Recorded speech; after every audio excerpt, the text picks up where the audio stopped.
Nós estamos nessa série, encerrando essa série. Nós estamos encerrando essa série Família pelas Cordas da Viola. Eu queria lembrar você que a gente tem uma aula infantil no nosso canal do YouTube, que você pode ter acesso para as crianças.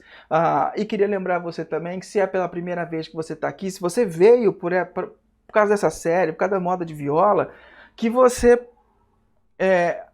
às vezes isso despertou alguma curiosidade. Às vezes despertou alguma dúvida. Então, na próxima semana, a gente vai começar uma série chamada Eu Quero Acreditar, mas tenho dúvidas. Mas é difícil. Nós vamos conversar sobre dúvidas, sobre as dificuldades.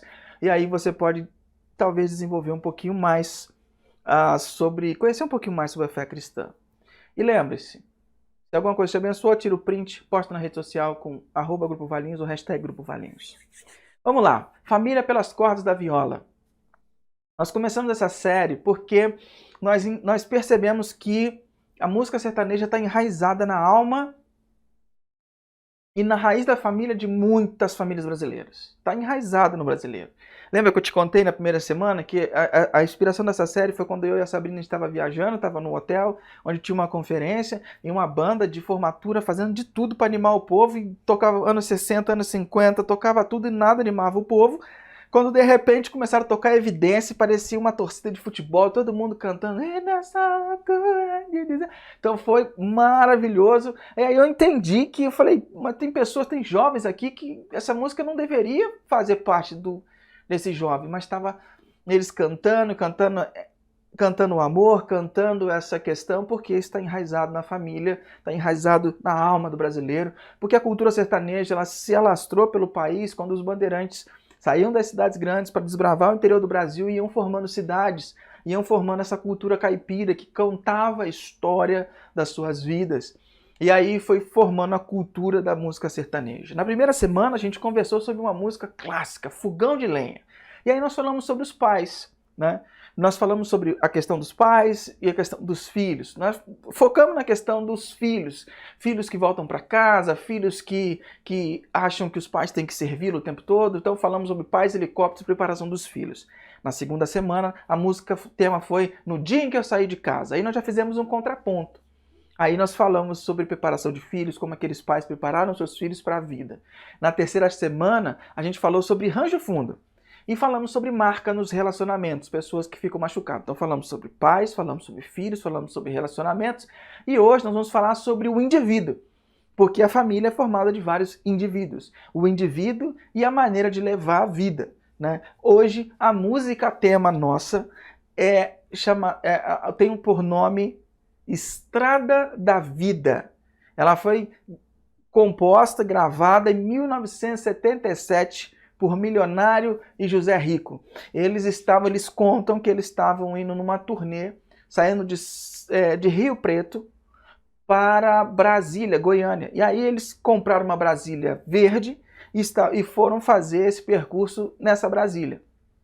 Na volta, eles estavam passeando, aquele asfalto que não acabava mais, e eles compuseram essa música inspirados na estrada e em toda a paisagem bucólica que eles estavam vendo ali. E aí então surgiu essa canção que basta começar a introdução, todo mundo canta essa canção. E hoje quem vai nos abençoar com talento é o Eric, que está aqui no nosso bate-papo. É um garoto que tem uma voz maravilhosa, linda, e que gravou essa canção pra gente, para incrementar esse tempo nosso. Então com vocês, essa longa estrada da vida com o Eric. Vamos lá.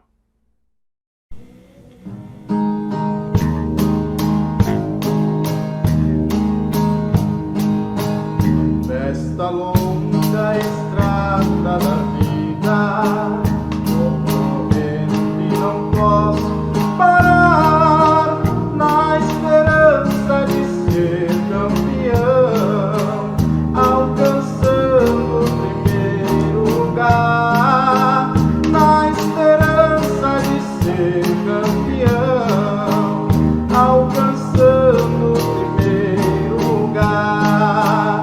Mas o tempo cercou minha estrada.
Legal, hein? Nossa, Eric, obrigado. De todas as versões profissionais do YouTube que eu fui procurar dessa canção, a versão que você gravou foi a que mais eu gostei, foi a que mais serviu que deu para me refletir melhor sobre essa canção. Foi muito boa. No final, você vai ter a oportunidade de ouvir de novo essa canção e todas as músicas tema das outras mensagens dessa série. No final a gente vai passar novamente, ok? Esse é o tipo de canção que eu acho que é o tipo de canção que a gente canta e não percebe a letra, né? A gente não se dá conta, a gente só canta quando começa nessa longa estrada da vida, nessa longa... Tem uma música em inglês também que fala mais ou menos assim, Highway to Hell, todo mundo canta, é uma música famosa, aquilo. E aí quando você vai ver a tradução, o cara fala, eu tô indo numa autoestrada pro inferno. Mas todo mundo canta, mas ninguém se dá conta do que está cantando. E essa música, eu acho, o impacto que ela me causa é isso. As pessoas não se dão muito conta do que estão cantando. É uma música linda, que tem uma mensagem maravilhosa e eu espero conseguir passar para você o teor dessa mensagem. O teor de tudo que está contido nessa música. Na primeira estrofe dela, ela fala, nessa longa estrada da vida, eu vou correndo e não posso parar, na esperança de ser campeão, alcançando o primeiro lugar. Quando eu olho isso, olho uma pessoa falando disso, eu penso que isso tem a ver com a criação dessa pessoa. Essa pessoa foi criada tendo que provar o seu valor. E aí, quando ela é adulta, quando ela chega na fase adulta, ela se embrenha na corrida proposta por toda a cultura, por todo esse ambiente da sociedade, e ela vive numa busca frenética de provar o seu valor, porque ela está correndo e não pode parar, na esperança de ser campeão, de alcançar o primeiro lugar. E isso dói meu coração quando eu vejo que a pessoa está dizendo, eu não posso parar, eu sou impedido de parar, não tem como eu parar. Por quê? Porque esse não posso me dá a ideia de uma prisão. Parece que essa pessoa está presa nessa forma de viver e que ela não tem por onde fugir. É como se ela estivesse numa esteira em alta velocidade e ela querendo parar, mas não tem como pular porque vai se estabacar e ela continua correndo e pedindo, pelo amor de Deus, para alguém parar essa esteira, mas a esteira continua em alta velocidade e ela tem que continuar correndo. E isso é muito doloroso quando uma pessoa, um jovem, um adolescente, um adulto, pega e vive a sua vida dessa maneira. Porque a esperança que ele tem é de ser campeão, preste atenção nisso. A esperança é de vencer o outro. A esperança que essa pessoa tem é de vencer alguém, de deixar alguém para trás. É uma competição para realizar. Você já parou para pensar nisso? A pessoa não pode parar, ela está numa competição querendo alcançar o primeiro lugar. E quando você quer alcançar o primeiro lugar, obviamente você vai ter que deixar todo mundo para trás. E muitas pessoas, no afã de buscar o primeiro lugar, de ser o campeão, vão deixando coisas para trás e pedaços seus para trás. Nós vamos tentar abordar e aprofundar um pouco mais nisso. E a segunda estrofe diz assim, mas o tempo cercou minha estrada e o cansaço me dominou. Minhas vistas se escureceram e o final da corrida chegou. Cara, olha o que ele está dizendo. Olha isso. É muito doloroso. É muito difícil. O tempo travou o caminho. Ou seja, ele envolveu todas as suas forças, tudo que ele tinha, envolveu tudo que ele podia nessa busca incessante, mas ele percebe que o tempo era seu maior inimigo, não havia tempo de fazer todas as coisas. O tempo travou o caminho e ele se encontrou com a finitude e a limitação imposta pelo ser humano. Ele encontrou o seu limite e viu que mesmo que ele gastasse toda a sua vida, ele não iria conseguir alcançar o desejo e o sonho que ele nutria dentro do seu coração. E aí ele se depara com o quê? Com a frustração. O tempo drenou as forças dessa pessoa, desse homem, dessa mulher. Ele não tinha mais força para correr. E é interessante porque muitas vezes a gente se cansa porque está correndo errado. Aí eu me pergunto, será que essa pessoa está correndo certo? Eu acompanho muito futebol e uma das coisas que mais os comentaristas de futebol têm falado, né, principalmente do Flamengo, com um técnico europeu no ano passado, assim, os jogadores do Flamengo correm certo, por isso eles correm pouco. Eles correm menos que os outros jogadores, porque eles sabem os atalhos do campo, eles correm certo.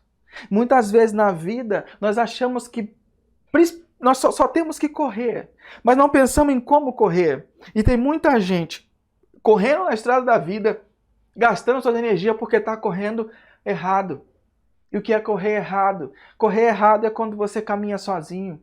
Correr errado é quando você sonha sozinho. É quando você vive sozinho, quando você põe esse sonho acima de todas as coisas e gera um vazio interior porque você nunca alcança. E esse vazio, eu lembro de um personagem bíblico chamado Salomão, que escreveu o livro de Provérbios, também escreveu o livro de Eclesiastes, aonde nesse livro contém a mente de uma pessoa que se afastou de Deus, que não conseguiu se conectar e se contentar com Deus. E ali naquele texto contém todo o pensamento de um homem afastado de Deus. E ele começa a dizer, correr atrás das coisas, correr é vaidade, é vazio. E quando ele diz vaidade, não é uma questão simplesmente de que é uma vaidade de você usar uma roupa legal. Não, não é esse tipo de vaidade. A palavra mais certa seria sem sentido. Então Salomão também chegou, teve tudo, correu atrás, conquistou muitas coisas, e ele entende que, cara, ficou tudo sem sentido. Porque correu errado. E muitas pessoas que estão em alta velocidade hoje, nessa longa estrada da vida, procurando trabalhar em alta performance, procurando fazer um monte de coisa, não vai dar muito certo. Esse personagem da canção foi dominado pelo cansaço. E isso, pra mim, isso é uma das coisas mais impactantes. Porque ele foi nocauteado. Ele foi à lona. Ele correu, o tempo cercou a estrada e o cansaço não deixou ele fazer mais nada. Ele não tinha mais forças para viver uma vida a dois, ele não tinha mais força para procurar seus sonhos, ele não tinha... Tudo foi drenado, porque ele foi nocauteado. Você já viu um lutador de boxe? Quando fica grog, ele fica grog sem saber para onde ir e tal, tá totalmente perdido, ele só está em pé. Eu lembro de uma luta de MMA, onde o lutador Renan Barão, no primeiro round, ele toma um soco, ele cai, mas se levanta e continua lutando. Ele vai para os 5 rounds. E aí ele perde a luta. E no final, no dia seguinte, no final da luta, quando acabou a luta, ele senta no córner e ele pergunta pro técnico, já acabou? É o segundo round, ele não sabia nem onde ele estava. No dia seguinte, ele fala assim, depois daquele soco que eu tomei no primeiro round, eu não lembro mais nada. Mas se você olhar o vídeo, ele está andando, lutando, porque o automático é um morto-vivo. Tem muitas pessoas sendo assim na vida hoje. Tomaram um nocaute, estão de pé, mas estão mortos por dentro, secos por dentro. O coração já foi, já não tem mais capacidade de amar, já não tem mais capacidade de admirar os seus filhos, não tem capacidade de admirar a sua esposa, não tem capacidade de construir um relacionamento com um namorado, uma namorada que seja. Está com suas visões, a visão sobre sexualidade, a visão sobre as perspectivas todas tortas. Por quê? Porque o vazio interior, deixado por outras coisas, tem feito essa pessoa ficar grogue. Foi nocauteado. Nocauteado pelo tempo, nocauteado pelo cansaço. E o final da corrida chegou. As vistas se escureceram. Já não tem mais o que fazer. Na minha interpretação, nesse momento da canção, a morte chegou. A morte chegou para essa pessoa. E tem muitas pessoas que estão mortas vivas, perambulando. Só estão mecanicamente funcionando, mas estão totalmente detonadas. E é interessante a gente pensar de como a gente percorre a nossa trajetória da vida, nessa estrada da vida, porque no filme do Gladiador tem uma frase muito interessante onde diz assim, o que fazemos em vida ecoa na eternidade. Eu vou ler novamente. O que fazemos em vida ecoa na eternidade. Então essa pessoa chega ao final da corrida frustrado, faltando pedaços, sem contentamento, e ela irá chegar na eternidade como? Frustrada, faltando pedaços, sem contentamento. Ou seja, se o que fazemos na vida ecoa na eternidade, como você sai dessa vida, você chega na vida pós-morte da mesma forma. Tudo bem, talvez você não acredite em vida pós-morte, talvez você acredite que a vida acaba aqui. Ok, eu respeito a sua opinião. Se você pensa que a vida acaba quando você fecha seus olhos, ok. Então, você pode viver a vida da forma que você achar melhor. Faça o que quiser, pois é tudo da lei, como dizia Raul Seixas. Agora, se você acredita que há uma eternidade à espera, que existe um Deus amoroso que nos espera logo após fecharmos os olhos para essa realidade, você tem que cuidar muito da forma com que você vive a sua vida, porque da forma que você sair dessa vida, você vai chegar à eternidade. E essas pessoas são retratadas nessa canção, são pessoas que correram para vencer a corrida da cultura. Em um ponto da vida, perceberam que correram pelo objetivo errado. Você já percebeu aquelas corridas olímpicas? Aquelas provas nos estádios olímpicos, onde tem as raias, 50 metros, 100 metros, 200 metros, 400 metros? Tem uma regra básica ali. Você não pode invadir a raia do outro. Então você tem aquelas duas faixas que são a raia e ali você tem que correr a sua corrida. Há pessoas que ficam tão deslumbradas pelas pessoas que estão do lado, pelos competidores que estão do lado, ficam tão admirados pelos competidores do lado, como são musculosos, como são rápidos, como são velozes, que ao longo da sua trajetória, por perceberem tanto, por olhar tanto para o lado, acabam saindo da sua faixa, da sua raia e correndo na raia alheia. E o que acontece se uma pessoa correr na raia alheia? Você pode até chegar em primeiro lugar, ser o campeão, mas você é desclassificado porque você correu a corrida, correu na raia do outro. Na vida também acontece assim, tem muitas pessoas esquecendo a sua própria corrida e correndo a corrida dos outros, a competitividade dos outros. E quando a gente chega no final, a gente percebe que correu a corrida errada, que correu errada, que lutou a luta errada, que fez a competição errada. E isso é desanimador. Deixa pessoas frustradas, amargas e tristes. Algumas pessoas chegam nesse momento e se conformam, falam, isso mesmo, fiz isso da minha vida, não tem mais o que fazer, beleza. Já outras amargam. Ficam tão amargas, pior do que Giló, ficam amargas e não ficam velhinhos, idosos ou adultos maduros que não querem mais saber, decepcionados, não querem mais saber das pessoas, não conseguem mais manifestar carinho e atenção pelas pessoas porque ficaram igual maracujá de gaveta, murcho, amargo. O Tim Elliott tem uma pergunta intrigante e ele fala assim: onde está a vida que perdi tentando encontrá-la? Olha a profundidade dessa pergunta do Tim Elliott. Aonde está a vida que perdi tentando encontrá-la? O Tim está falando de quê? De que a gente, no afã de buscar algumas coisas, a gente acaba se perdendo. Renato Russo também tem uma de suas canções, ele fala que ele se preocupava. O meu objetivo era provar para todo mundo que eu não precisava provar nada para ninguém. Quantas vezes me preocupei com isso, de provar para todo mundo que eu não precisava provar nada para ninguém. Ou seja, você acaba entrando num vórtice, numa situação onde você, tentando achar a sua vida, você a perde de verdade. Então, onde está a vida que perdi tentando encontrá-la? Isso são pessoas que chegam ao final da sua vida frustrados, arrependidos do momento em que passaram. Só que quando eu olho para a vida adulta, para a vida já de um idoso, na sabedoria bíblica, eu vejo um homem relatando sobre a sua trajetória, eu vejo um homem com uma perspectiva diferente. Olha só, no texto de 2 Timóteo, capítulo 4, versículo 6 e versículo 7, olha o que Paulo, o apóstolo Paulo, conhecido como São Paulo, olha o que ele fala para o seu discípulo Timóteo, quando ele está prestes a deixar essa vida, no final da sua trajetória, no final da sua vida. Paulo, ele fala o seguinte: quanto a mim, minha vida já foi derramada como oferta para Deus. O tempo de minha morte se aproxima. Lutei o bom combate, terminei a corrida e permaneci fiel. 2 Timóteo, capítulo 4, versículo 6 a 7. Se você não tem Bíblia e quer ler esse texto, a gente vai postar esse link do texto nos comentários aí para você, e aí você pode acessar no seu celular, onde você quiser, vai estar aí nos comentários do YouTube e do Facebook, vai aparecer um link aí da Bíblia, tá bom? E eu vou ler de novo para você para a gente continuar nessa sequência. Quanto a mim, minha vida já foi derramada como oferta para Deus. O tempo de minha morte se aproxima. Lutei o bom combate, terminei a corrida e permaneci fiel. Quando eu percebo, algumas coisas me chamam a atenção nesse texto de Paulo. A primeira coisa que me chama a atenção é que eu não vejo uma pessoa frustrada. Eu não vejo uma pessoa frustrada chegando no final da sua vida e dizendo: o tempo da minha morte se aproxima. Paulo estava preso, sozinho, condenado à morte, sabendo que seus dias estavam chegando ao final, e ele escreve uma carta para um dos seus discípulos, um dos seus filhos na fé,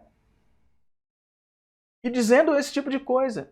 E a saúde mental e emocional de Paulo é muito grande. Mas você tem que entender, se você não conhece muito a vida de Paulo, do apóstolo Paulo, deixa eu te falar, Paulo não teve uma vida fácil. Paulo foi perseguido várias vezes por seus amigos e inimigos.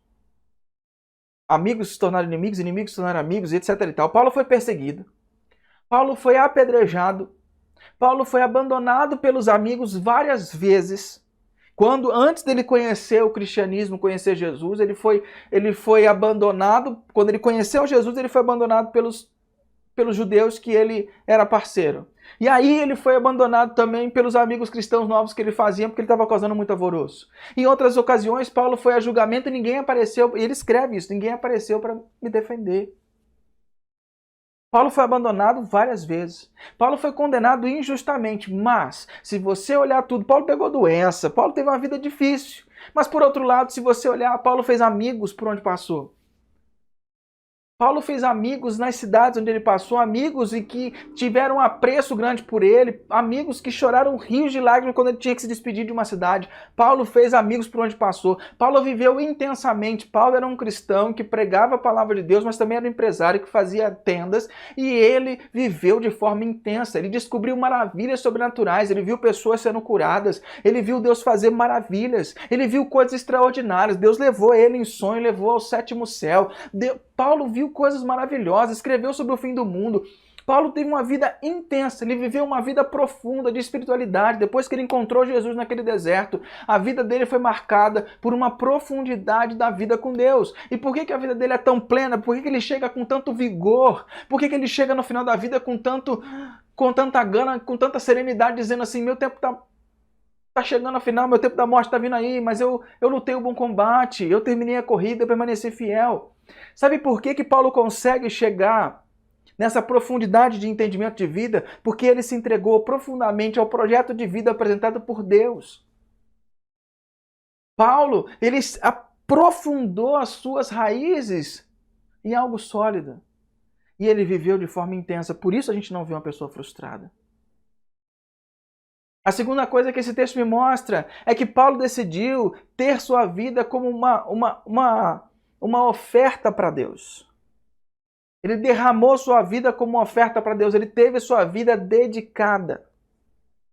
O Rubem Alves faz um trocadilho interessante para a gente. Ele diz assim: qual a pergunta certa a se fazer? Quantos anos você tem? Ou quantos anos você já gastou? Qual que é a pergunta certa para se fazer? A pergunta certa é: quantos anos você tem ou quantos anos você já gastou? Rubem Alves diz: a pergunta quantos anos você tem é feita constantemente, mas na verdade você não tem mais esses anos, você já gastou. Então, se você tem 40 anos, você não tem 40, você gastou 40 anos. Você não tem mais o que você gastou. Concorda com Rubem Alves? Concorda com isso? Então, Paulo decidiu gastar seus anos em resposta ao amor recebido por Deus. Quando Deus o tira da sua arrogância, da sua empáfia, da sua razão, e mostra para ele um novo caminho, uma nova vida, Paulo fica tão admirado que ele decide dedicar a vida dele toda para esse propósito. E é interessante que você pensa, fiz questão de colocar para você, Paulo era empresário, Paulo trabalhava, ele tinha uma vida comum, como muitos que estão aqui assistindo a gente. Ele não dedicava a sua vida exclusivamente a isso, só que o trabalho dele permitia ele andar por vários lugares. Às vezes a gente olha para esses personagens e acha que eles dedicaram a sua vida inteira. Não, ele só fazia isso. Não! Ele viveu uma vida normal, mas com profundidade. Ele mergulhou a sua vida nas raízes de Deus. E aí, então, dali ele bebia. E aí ele conseguia viver uma vida profunda. E ele dedicou sua vida em resposta a esse seu amor. E por isso ele não temia a morte. Paulo não tinha medo da morte. Paulo chega, o tempo da minha morte está chegando. Quantas pessoas perto da gente têm medo de morrer? Muitas pessoas têm medo de morrer porque não sabem o que vai encontrar do outro lado. Paulo sabia o que ia encontrar do outro lado. Paulo sabia que aquele Senhor, aquele Jesus que encontrou com ele no deserto, que o cegou e que depois fez ele recobrar a visão, que convenceu o seu coração com amor e carinho, iria estar esperando por ele quando ele fechasse os olhos de vez para essa vida e abrisse os olhos para a pós-morte. Paulo sabia que Jesus o estava esperando. Por isso ele não se importava. Certo momento da vida ele fala assim, viver para mim é Cristo, é fazer as coisas de Cristo. E morrer para mim é lucro, porque eu vou encontrar pessoalmente com ele. Então Paulo não temia a morte. Um homem muito sábio chamado Brennan Manning, ele afirmava que todo cristão deveria viver a sua vida com a consciência clara da sua transitoriedade. Ou seja, a vida é transitória, a vida passa. Você não pode fincar raízes aqui nessa vida achando que isso aqui é tudo, que isso aqui é o final de tudo. Você tem que ter uma consciência de que isso aqui é transitório. A outra característica que Paulo nos coloca aqui, que chama a minha atenção, é que Paulo lutou o bom combate. Paulo lutou, ele não se acovardou. A vida já mostra que é uma coisa difícil, que tem combate, que não é fácil. Não é fácil, não é mole. Mas Paulo participou desse embate, dessa luta, dessa dificuldade. Mas é interessante você perceber que ele só luta o bom combate. Lembra do negócio de correr certo, correr errado? Então, Paulo não lutou todas as lutas. Você também não tem que lutar todas as lutas. Lutar todas as lutas, para mim, se assemelha a ser o campeão, vencer todo mundo. Você só tem que vencer aqueles que aquelas batalhas que foram dadas a você. E não se acovardar diante dela. Paulo entendeu que o seu grande chamado diante de Deus não era para fazer coisas, mas era para ser alguém. Isso é que faz toda a diferença. O Richard Foster, o mundo não precisa de mais pessoas produtivas. Isso já tem muito. O mundo está precisando de pessoas mais profundas. Muitas pessoas que buscam e dão ênfase na produtividade, ou seja, no que fazemos. Nós temos muitas pessoas nisso, se equipando cada vez mais, fazendo cada vez mais curso, toda hora tentando se melhorar. Porque o mercado é uma máquina de moer gente.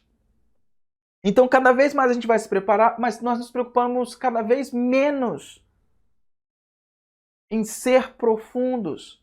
Temos cada vez menos pessoas que dão ênfase na profundidade de suas vidas, ou seja, no que somos. Muita ênfase no que fazemos, pouca ênfase no que somos. Repetindo Richard Foster, o mundo não precisa de mais pessoas produtivas, precisa de mais pessoas profundas. Pensa bem só numa coisa. Se só podemos dar o que nós somos, e você é uma daquelas pessoas que foca a sua vida, 90% do seu tempo, em produtividade, o que você está oferecendo para pessoas? Você está oferecendo para as outras pessoas prestação de serviço, e não vida. Jesus nos chamou para darmos vida a outras pessoas. Ele nos dá vida, e já eu vou te explicar como que ele nos dá a vida, que expressão é essa, e a vida que ele nos dá, isso é para ser gerado para outras pessoas. Mas se nós não produzimos vida, nós não passamos vidas para as pessoas, nós estamos produzindo prestação de serviço.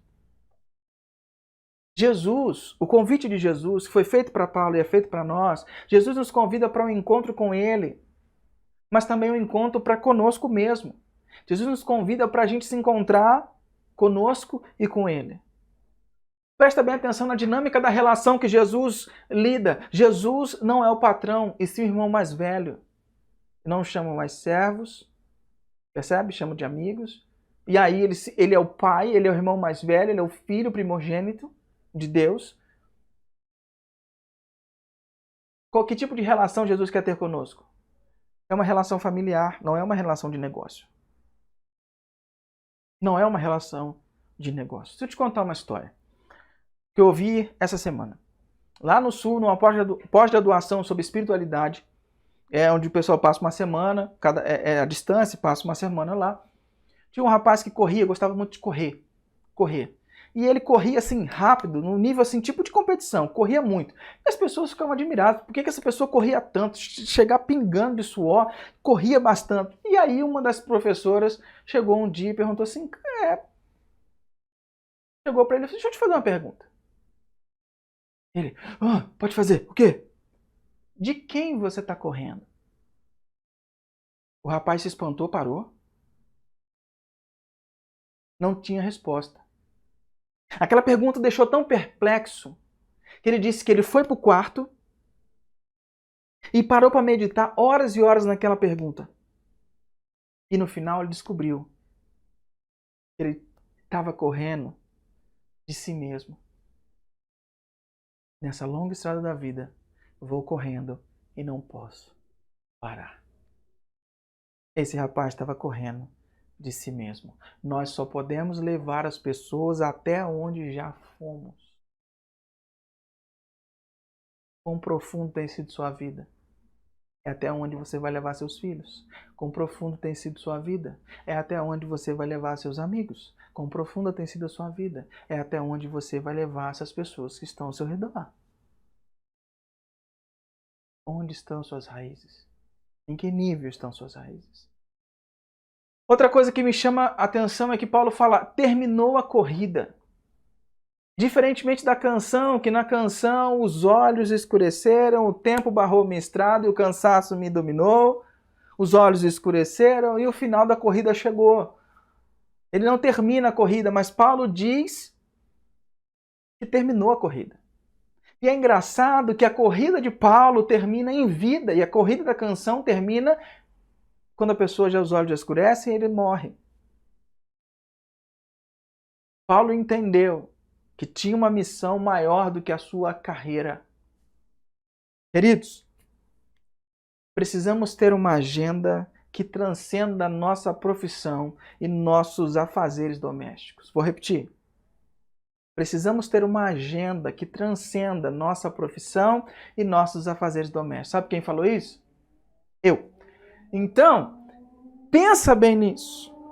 A sua agenda tem que transcender os afazeres cotidianos. Uma agenda do que você quer ser, do tipo de pessoa que você quer se tornar.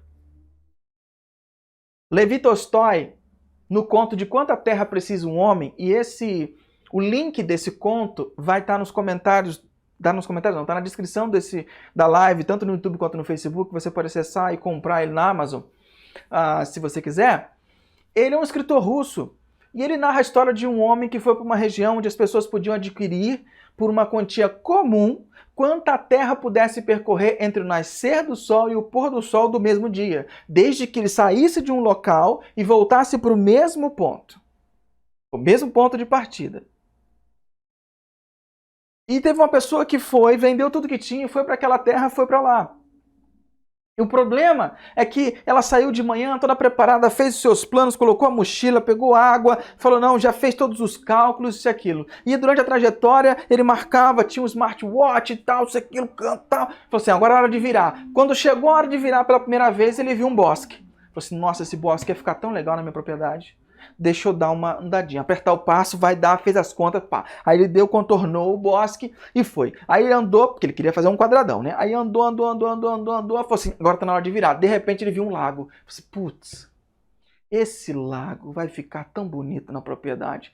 Eu falei: não, vou percorrer esse lago. Aí ele vai, percorre o lago, anda, fala assim: ixi, agora preciso voltar. E ele começa a voltar, ele percebe que o tempo não vai dar. Mas aí ele vê um gramadão assim bonito, fala: não, eu preciso desse gramado na minha propriedade. E aí ele sai do caminho, contorna esse gramadão, essa campina assim, para colocar na sua propriedade, e ele volta andando. E ele começa a perceber que o tempo não vai dar, ele tira a mochila e joga a água para fora, ele tira tudo que é de peso para poder aumentar o passo, e ele vai, e dá tudo de si, quando de repente ele começa, de aponta a ver o espaço, o lugar da onde ele tinha que voltar, ele tem que continuar correndo, mas aí já está sendo no final do dia. E ele precisa acelerar mais o passo, mas suas pernas não respondem mais. O suor já tomou e ensopou sua roupa. O sapato já estava gasto. Os pés doendo, ensopado de sangue. E ele precisando dar tudo de si para poder chegar lá e concretizar a propriedade.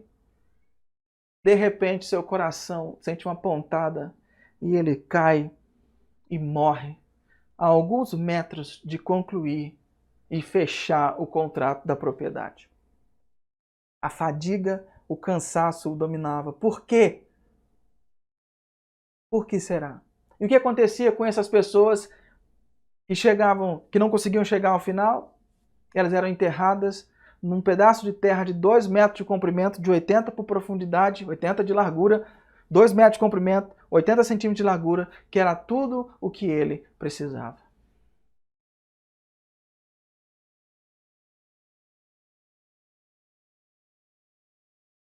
Outra coisa que Paulo me chama a atenção, e aí caminhando para o fim, Paulo permaneceu fiel, ele guarda a fé.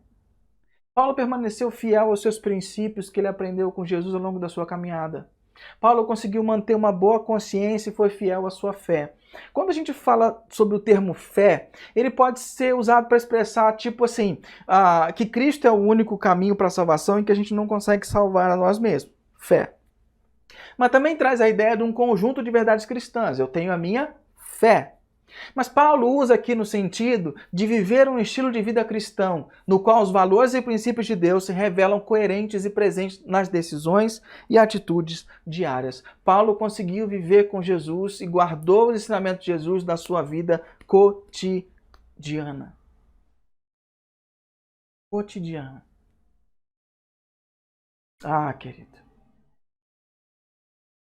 Não é fácil, né? Não é fácil. A gente tem um comentário aqui do Aldair, querido Rodrigo, queridos irmãos, que a paz do Senhor, Aldair, que Deus te abençoe e te guarde. Você está pronto para a gente chegar no final? Olha o que a música diz. Vamos continuar aqui. Este é o exemplo da vida para quem não quer compreender. Nós devemos ser o que somos, ter aquilo que bem merecer. Nós devemos ser o que somos e ter aquilo que bem merecer. Eu quero que você preste bastante atenção nisso que eu vou te falar. Porque se você entender esse pedaço, você entende a canção. Porque a canção inteira é uma advertência, não é um desejo. Esse é o exemplo da vida. Esse é o exemplo para quem não quer compreender. Ou seja, quem não quer compreender como a vida funciona, vai viver como está na primeira e na segunda estrofe. Nessa longa estrada da vida, vou correndo, que não posso parar, na esperança de ser campeão, alcançando o primeiro lugar. Mas aí a vida vai, o cansaço me domina, trava quem está correndo errado. E a música tenta dar uma resposta. Ela diz, nós devemos ser o que somos e ter aquilo que merecer. Então vamos com calma nessa hora. Então a canção está dizendo que essa corrida está fadada ao fracasso. E ela tenta te dar esse norte, uma direção. Mas ela te dá uma tentativa humana de dar resposta para você se salvar, para não ter essa vida fracassada. E qual que é a resposta humana, a resposta da sabedoria, da inteligência do homem desses autores? Eles dizem assim, ó, então o negócio não é você sair procurando correr a corrida dos outros, não é você ir rápido demais, o negócio não é esse. O negócio então é você ser o que você é e ter aquilo que você fez por merecer. Esse que é o negócio. Então você seja íntegro, seja você mesmo, em qualquer circunstância, e tem aquilo que você fez por merecer. Não roube ninguém, não queira o que é de ninguém, não corra a corrida dos outros. Seja autêntico e só tenha aquilo que você conquistou. Esse é o antídoto da música. Então, se eu fosse ser pautado só pela inteligência cultural, eu ia sair com essa resposta. De quem é a responsabilidade de se dar bem na vida? A responsabilidade de se dar bem na vida, segundo essa resposta cultural da canção, é minha. Então, se você triscar fora, se você fizer um trisco fora, você está fadado a nessa longa estrada da vida, eu vou correndo, não posso parar. Então, você tem que ser o que você é. E como que você vai descobrir quem você é? Ora, você vai descobrir quem você é olhando para dentro de si, porque você não tem outra pessoa que possa dizer quem você é. Você tem que ser o que você é. Ok? E você tem que ter aquilo que você merecer. Só aquilo que você tem que merecer. Você não pode almejar nada melhor, você não pode se esforçar demais para buscar algo que não seja do seu merecimento. Só tem que ter aquilo que você trabalhou por onde. Então você não pode ganhar nada. Só tem que ser aquilo que você merece. Então se você não tem uma vida boa, você não vai ganhar muitas coisas legais. Então é uma questão muito da justiça. Uma vida justa. Agora, a resposta bíblica, se eu for te dar uma resposta bíblica para esse dilema da canção, seria muito diferente. E qual é a resposta da sabedoria bíblica? A Bíblia diz para a gente que se nós formos o que nós simplesmente somos, nós estamos fadados ao fracasso. Por quê? Porque a Bíblia enxerga para a gente como seres desconectados de Deus, desde os nossos primeiros pais. E se nós formos só o que somos, nós somos pessoas egoístas, desconectadas de Deus, que pensam só no seu próprio umbigo, que até tentam ser bons, mas quando chega naquele calcanhar de Aquiles, a gente pensa mais em nós do que nos outros, e etc e tal. Nós somos pessoas com o interior distorcido e desconfigurado. Nós tendemos para o mal.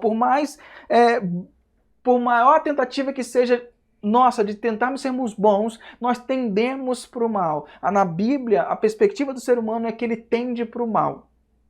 Então, se você for tentar ser o que você é, à luz da Escritura Sagrada, está fadado ao fracasso. E pior, se você for lutar por aquilo que você merece, meritocracia, aí você está mais dentro d'água ainda. Aí você está mais perdido. Por quê? Porque por essa desconexão, Deus disse para o ser humano, se você pecar, certamente você morrerá. Se você se desconectar de mim, comer desse fruto. Porque quando Deus construiu o jardim, colocou para o ser humano viver, ele disse, dessa árvore aqui do conhecimento do bem e do mal você não coma. Da árvore da vida você coma, de todas as árvores que tem no jardim você pode comer. Dessa aqui você não coma, porque essa daqui é o símbolo de que você quer viver aliado a mim, que você quer viver sob o meu comando, sob a minha tutela, sob o meu amor. Que você não quer ser autônomo, mas se você comer, você vai atrair para si a sua autonomia e sem mim você não vai poder viver. Então, se você comer, você vai morrer. Então, quando o homem decide, por influência da serpente, comer do fruto, Adão e Eva se desconectam de Deus, a terra entra em colapso, espinho cresce nas plantas, erva daninha passam a aparecer, o sistema do universo entra em desequilíbrio, a morte entra no mundo. O ser humano desconectado de Deus, ele começa a ser regido por essa necessidade de ser independente. Então, Jesus falou o quê? Deus falou o quê? Se você comer, certamente você morrerá. Então, qual é a justiça aí?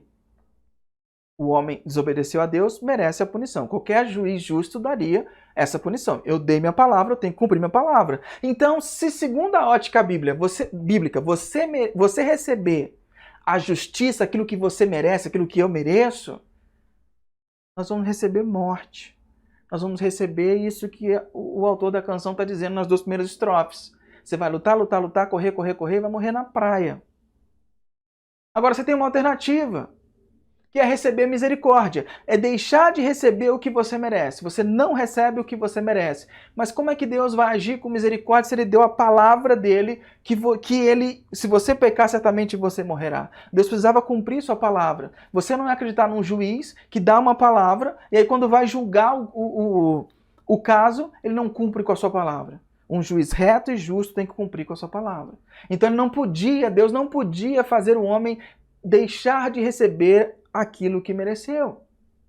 E aí entra um outro elemento, o elemento mais maravilhoso que só existe no cristianismo, que a gente chama de graça, que é receber o que não merecemos. E como a gente recebe o que não merecemos? Se um ser humano comeu do fruto, se desconectou de Deus, outro ser humano tem que reatar essa relação. Mas o ser humano desconectado não tem mais contato com Deus, porque Deus é santo e o ser humano é pecador. Teria que vir um outro ser humano, sem esse pecado original, enraizado em todo ser humano, tendo um nascimento diferente. Esse é Jesus, colocado dentro de Maria, gestado por ela, vem ao mundo, vive uma vida sem pecado. Jesus, como vive sem pecado, ele não precisava morrer. Então ele entrega a sua vida em substituição à dívida que nós contraímos contra Deus. Se você pecar, certamente você morrerá. Então, a dívida da morte que a gente deveria pagar, Jesus paga em nosso lugar. E aí, os méritos que Jesus teria que receber por ele ter vivido uma vida sem pecado são conferidos a nós. Então agora nós somos aceitos por Deus, o nosso interior é consertado e a gente pode ter uma relação com Deus e fazer como Paulo fez, ter uma vida novamente orientada e buscar viver profundamente nossa vida enraizada em Deus, porque agora não há mais separação, porque o que nos separava, essa dívida que nos separava, Jesus pagou. A morte de Jesus substituiu a nossa morte, a dívida foi paga. Percebe? Então, quando eu recebo a graça, eu recebo o que eu não mereço. Eu não fiz por merecer isso. Eu não fiz nada que eu pudesse merecer ter a relação com Deus de volta. mas através de Jesus eu recebo graça. Então a resposta da canção, que é ter aquilo que merecer, não funciona. A resposta da canção, que é ser o que somos, não funciona. Qual é a resposta bíblica? Você tem que ser aquilo que Deus te criou e receber aquilo que Ele te deu por graça. E aí, quando você entende isso, e você recebe aquilo que Deus fez por você, e você começa a se tornar aquilo que Deus imaginou na eternidade que você fosse, você começa a ter uma vida pautada, uma vida direcionada, espelhada em Cristo Jesus. Não é mais interessante? E aí, com essa vida pautada e direcionada em Cristo Jesus, você não corre o risco de estar numa longa estrada da vida, correndo sem poder parar. Porque na caminhada com Jesus, quando você está em situações difíceis, você é carregado no colo, você não precisa correr sozinho. Na vida com Jesus, você não precisa ter a esperança de ser campeão. Ele já foi, já ganhou, e você, por graça, recebe os prêmios de um campeão. Jesus foi o campeão. Ele alcançou o primeiro lugar para que você pudesse ter primazia e alcançar esse lugar pela graça dele. E o tempo não vai cercar a sua estrada, e o cansaço não vai te dominar. Porque a sua vida não vai cessar quando seus olhos escurecerem, e o final da sua vida não vai chegar nesse momento. Você vai ser igual Paulo. Eu estou pronto para ir, porque é uma eternidade me esperando para viver junto com Deus. Eu quero finalizar te contando uma historinha. Certo garoto estudou bastante, duramente, estudou semanas para um recital de violino. Até que chegou o grande dia, o dia da apresentação. A sala do concerto estava lotada, muita gente, para tudo quanto é lado, até nos corredorzinhos tinha gente. No final, todos gostaram, aplaudiram de pé. De repente, de forma inexplicável, esse menino deixou o recinto chorando e correu para os bastidores. O mestre de cerimônia, o apresentador, foi atrás dele e disse: "Ei, por que você está chorando? Todos estão aplaudindo você." E o menino disse para ele assim: "Você viu aquele senhor na segunda fileira? Ele não aplaudiu." O apresentador falou assim: mas não vai me dizer que por causa de uma pessoa você vai ficar triste e vai jogar tudo fora, tudo que outras pessoas admiraram?" O menino respondeu: "Você sabe quem é aquele homem? Ele é meu professor de violino." Querido, não dá para considerar o sentido da nossa vida se não considerarmos de quem desejamos receber aplauso. Sem o aplauso do céu, o estilo de vida que temos não faz sentido algum. Queridos, eu quero orar com você agora. Eu quero orar se você está nessa longa estrada, nessa correria louca. Jesus hoje está te apresentando um caminho, está te apresentando uma oportunidade, está te apresentando outro modo de viver a vida. E eu gostaria muito que esse convite achasse caminho no teu coração. Eu vou orar, nós vamos fazer assim. Eu vou orar, depois nós vamos ouvir novamente a canção que o Eric fez pra gente hoje. Enquanto isso, você comenta aí se essa mensagem impactou você, quais são as dúvidas, o que foi interessante para você nessa mensagem. Faz seu comentário, que aí depois da canção do Eric eu vou ler os comentários, dar a bênção e aí a gente encerra nossa celebração. Tá bom? Então eu quero orar com você agora. Feche seus olhinhos, fica sós com Jesus, vamos falar com Deus. Pai queridos, muitos aqui hoje talvez estejam se sentindo como nessa canção. Mas obrigado por ter nos apresentado uma alternativa. Que a gente não precisa ficar fadado. Não precisa ficar fadado a isso. Ó Deus, obrigado por ser nosso Deus, por nos apresentar esse caminho. Toma conta e toma lugar no coração de cada um dos meus irmãos. Não deixe o arrependimento amargurar, mas se houver algum arrependimento, que seja para impulsionar para uma nova trajetória. Se há pessoas aqui que estão na trajetória correta, que o Senhor reforce essa trajetória.